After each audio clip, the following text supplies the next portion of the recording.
gostaria de fazer 2 comentários a respeito do problema que as autoridades incompetentes chamam de mobilidade urbana, mas que eu prefiro chamar de engarrafamento mesmo.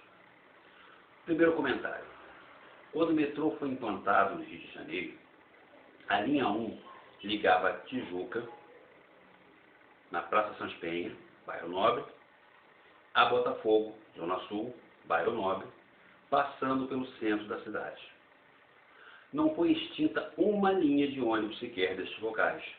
Ao contrário, foram criadas linhas para levar os passageiros a algumas estações do metrô, linhas que foram chamadas de integração. Preste atenção no nome, integração. A vedete dos transportes atualmente é o sistema dos BRTs, corredores expressos, ônibus articulados, etc, etc. Cujas estações, em sua maioria, estão em áreas de população de classe média, média-baixa. Com a implantação do BRT, várias linhas foram extintas ou tiveram seu trajeto encurtado e algumas linhas foram criadas para levar os passageiros às estações do BRT. Essas linhas são chamadas de alimentadoras. Então repare a sutileza na diferença do nome. Bairro Nobre, integração. Bairro Pobre, alimentadoras. Ou seja, linhas que levam alimento para os BRTs. E que alimento é esse? Pessoas. Então fica nítido aí o descaso das autoridades incompetentes, como sendo a raiz do problema mesmo da mobilidade urbana, ou seja, dos engarrafamentos, com o transporte público, com o cidadão. Segundo comentário, vamos fazer uma comparação bem grosseira. Um ônibus comum leva 48 passageiros sentados. Vou ficar com 40. Essas 40 pessoas, se forem transportadas em carros, considerando um carro normal, 2 lugares na frente, 3 atrás, vão ser transportadas em 8 carros. 5 vezes 8, 40. E 8 carros ocupam um espaço maior do que um ônibus numa rodovia.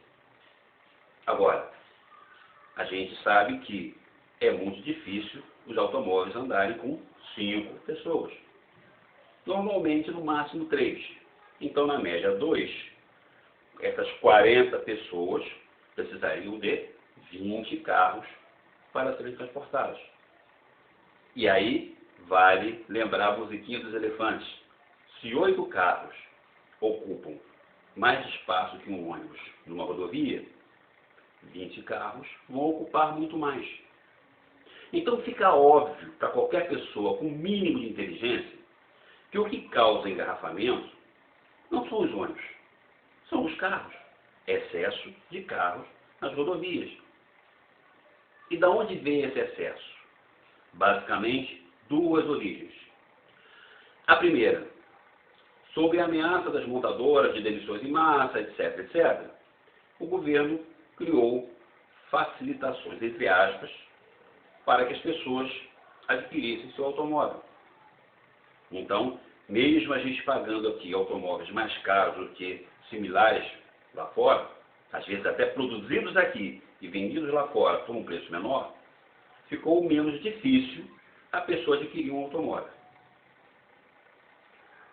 A segunda origem está na qualidade do transporte público por ônibus, que é uma concessão do governo. Então, se por uma concessão de uma linha ela tem que rodar com 20 veículos, ela roda com 12, com 15, e o governo não tem como fiscalizar. Aliás, não tem não quer, porque se quisesse fiscalizar, criaria condições para isso. E por que a empresa pode fazer isso? Vamos supor que um açougueiro coloca o preço do contrafilé a R$300. Não vai vender 1 grama de carne. Da mesma forma, se algum médico de um consultório num bairro de classe média colocar sua consulta a R$3.000, também não vai ter ninguém para se consultar com ele.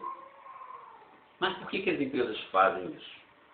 Simplesmente porque O número de pessoas transportadas não varia com a oferta de veículos.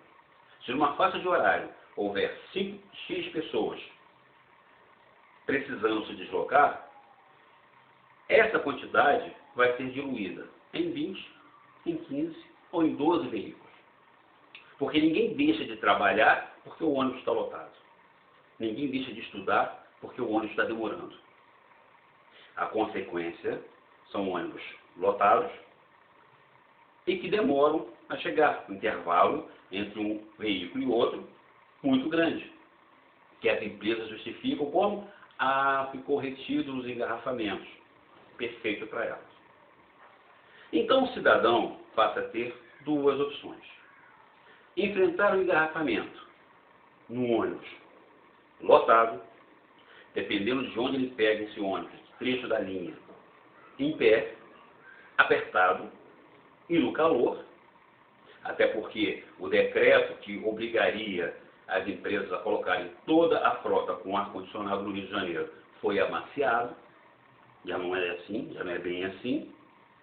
Ou, se tiver condições de ir trabalhar ou estudar usando o seu veículo, usar o seu veículo, onde ele enfrentará o mesmo engarrafamento, sentado, ouvindo música, provavelmente no ar-condicionado, e ainda tendo a possibilidade de procurar rotas alternativas para fugir desse engarrafamento. É óbvio que se a pessoa tem condições de optar por ir de automóvel, ela vai fazer isso. Então, fica nítido que o problema dos engarrafamentos só será resolvido quando for mais vantajoso para o cidadão, para todo e qualquer cidadão, usar o transporte público. Porque aí vai ser a opção dele deixar o seu carro na garagem da sua residência e usar o transporte público.